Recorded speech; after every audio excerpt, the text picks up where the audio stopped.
আজকে আমরা যাচ্ছি নীল ষষ্ঠীর ব্রত করেছি, আর সেটার জন্য আমার বাড়ির সামনেই যে শিব মন্দির আছে সেটাতে ওখানেই যাচ্ছি জল ঢালার জন্য। আর সবাই যাচ্ছে, আমি একা না, সবাইকে মানে আগে নিজে কোনো রকম মানে পুরোটা রেডি হয়নি, কিছুটা রেডি হয়েছে। আর সবার শাড়িটাড়িগুলো একটু ধরে, আমি অবশ্য একা শাড়ি পরিনি, আমারটাও দুষ্টু ধরে দিয়েছিল। আর তারপর বাকিদেরটা একটু হেল্প তো করতেই হয় সবার।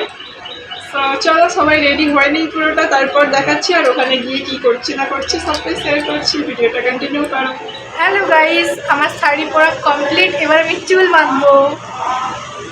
এই দেখো এপাশে এলো শাড়ি পরা কমপ্লিট, চুল বাঁধছে।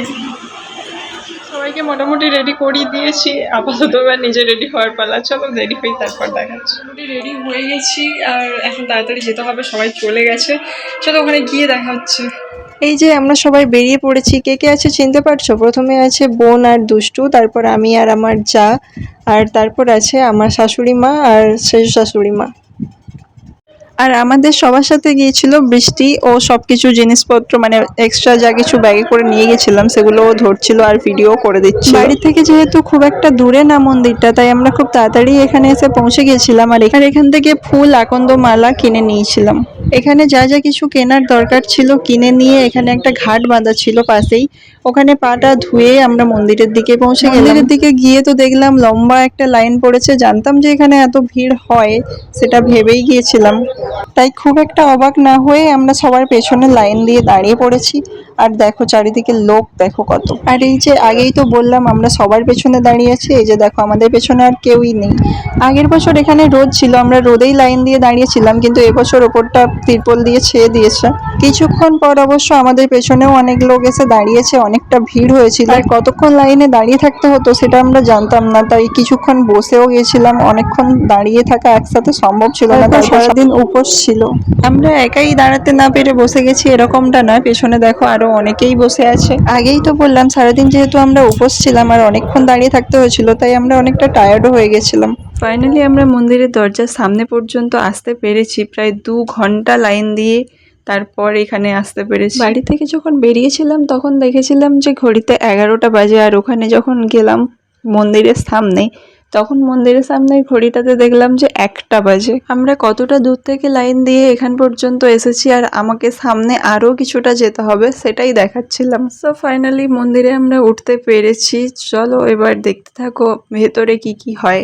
যারা এই ব্রত করো তারা হয়তো জানো মন্দিরের ভেতরে গিয়ে কি কি করতে হয় বা না হয়। সব জায়গার নিয়ম হয়তো একই নয়, আমাদের এখানে কিভাবে কি করা হয় চলো সেগুলোই দেখাই তোমাদের। আমরা এখানে বাবার মাথায় জল ঢালছি, সরি জল না, আমরা দুধ নিয়ে গিয়েছিলাম। যাই হোক অনেকে জলও ঢালছে। এখানে ঠাকুরমশাই তার আগে আমাদেরকে কিছু মন্ত্র বলতে বলেছিল, সেগুলো বলার পর নাম গোত্র বলার পর আমরা বাবার মাথায় জল ঢালতে পেরেছিলাম। মন্দিরের বাইরে পুকুরের ঘাট থেকে আবার আমরা জল তুলে নিয়েছিলাম, কারণ ওই শিব মন্দিরের পাশেই আরও ছোট ছোট অনেক মন্দির ছিল। চলো সেগুলোও দেখতে পাবে তোমরা, সেগুলোতেও আমরা জল ঢেলেছিলাম, ধূপ দিয়েছিলাম।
আমাদের পুজো করা শেষ, আর এবার ব্রত ভাঙার পালা। ভগবানের চরণামৃত খেয়ে আমরা আমাদের উপোসটা ভাঙলাম। মন্দির থেকে বেরিয়ে এসে আমরা খেয়েছিলাম ফল শরবত, ওখানেই দিচ্ছিল ওগুলো। ওগুলো খেয়ে আমরা বাড়ি চলে এলাম। আজকে ভিডিওটাও এ পর্যন্তই। দেখা হচ্ছে নেক্সট ভিডিওতে। ভিডিও ভালো লেগে থাকলে লাইক, কমেন্ট, শেয়ার এবং চ্যানেলটা সাবস্ক্রাইব করে দিও। আর আমাদের Facebook page happy twist follow করে দিও। বাই, দেখা হচ্ছে নেক্সট ভিডিওতে।